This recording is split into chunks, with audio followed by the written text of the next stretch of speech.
One of my favourite lures in the olden days, I say the olden days, you're talking late 80s, early 90s, was this thing. And it caught so many fish. And it's funny, I see flies like this in a lot of fly catalogues. With mink, is mink cheaper than rabbit? Is that maybe why? I don't know. Anyway, you can't beat this this rabbit at this time of year. And I still turn to it time and time again. It's just such a good fly. And it's not very difficult to tie at all. So let's go ahead and tie it. The first thing I do is I start off with a streamer 9X partridge. This streamer hook's strong enough. It'll flex, but it holds really well. And I can get the body length that I want. You can get a size up for this. What size is this? Is this a 12? That's an 8. Size 8, sorry. And I've got a light Cahill tying thread. So I just come on. Like I say, this will flex, but I didn't lose fish in it. Bit of tying thread. Coming down to a point next to the barb. And then just snip away that tag end. Now, proper natural rabbit. Long, really, really long fibres. I'm trying to get a good bit off the skin here. It's got to sit straight when I tie it. I reckon here. I mean, it all straightens itself out in the end, but I just want a nice, and what I'll do is I'll always run all the fluff off basically. So I want to make sure that's got to sit nice on the hook. Yeah. So, wetting your fingers, thumb and forefinger on both hands. That's your tying in bit, that bit of skin. There. So what we do is come in into your tying in point. Then you only want about 1/4 inch sticking at the back, otherwise you'll get tangles, but I'm going to show you how to stop tangles. So just secure that in a couple of thread wraps.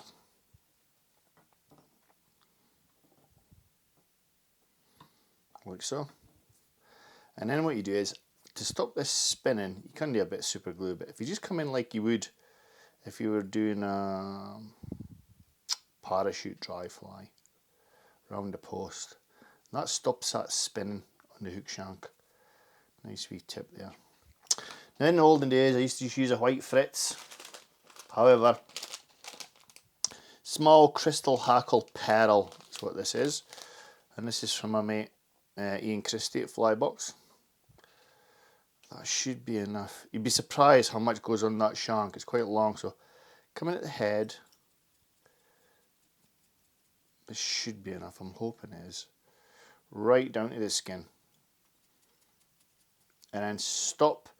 Give yourself plenty of space at the front, because I've got to get a hackle in there and I want to create a head. So I'm just going to wind up in touch and turns with this little crystal hackle.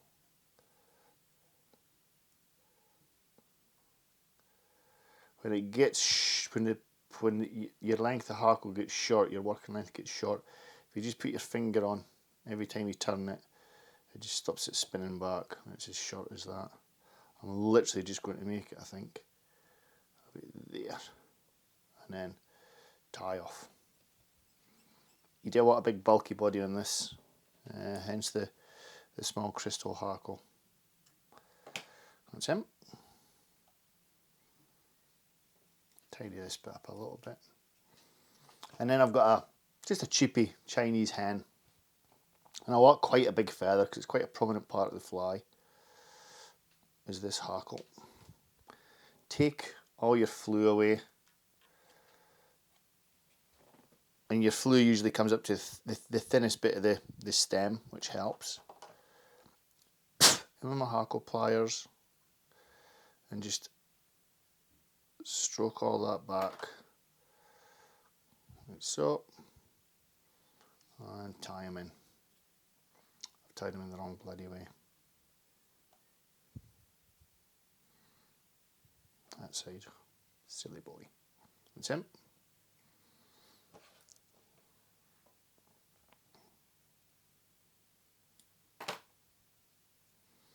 Now I want to get as many wraps as I can, and then I'll create the head. So I might just be able to do this with my fingers. Stroke the fibres. If you keep the feathers taut, just stroke the fibres back the way you're going to tie them. Every turn, just stroke them back.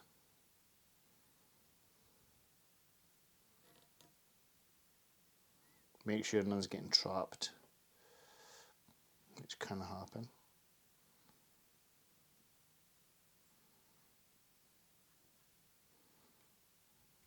One more, maybe 1.5, and then get the stem on the top. Run your tying thread along the stem, and then snip that.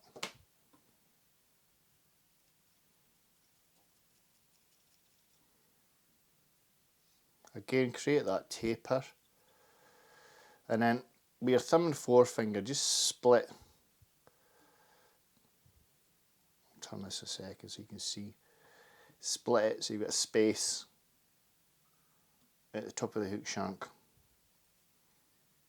and then pull this stuff really, really tight.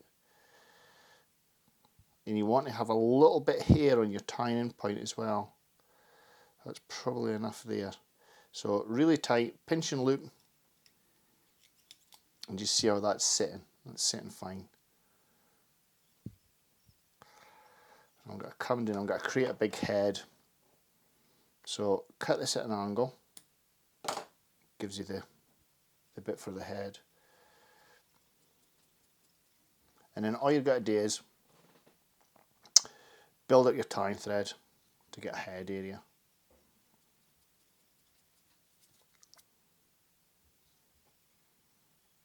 Keeping it nice and neat. And you do that by controlled thread wrap, basically. Keeping it neat.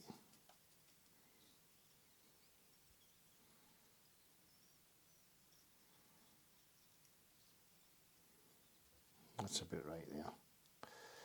And what you do is, the first coating that I give this, it's actually quite tiny on your side. You've seen that in the camera.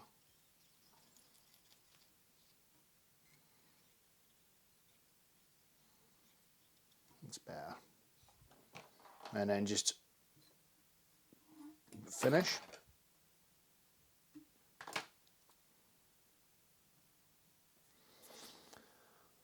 The first thing you do is super glue,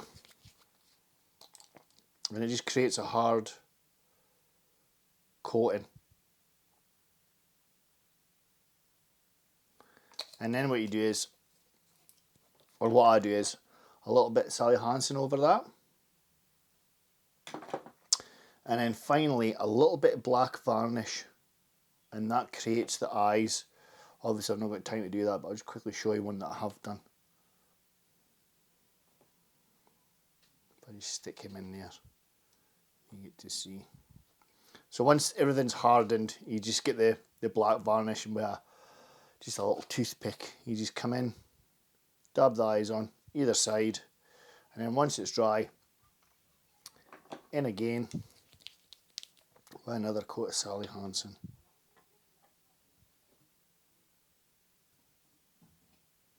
Like so. And that's him. My original Zonker, or the original Zonker that I used to fish anyway. A great fly, and one that takes big fish all the way through the year. I really hope you enjoyed that, folks. If you did, please subscribe to my channel. Take care, and thanks for watching. Bye bye.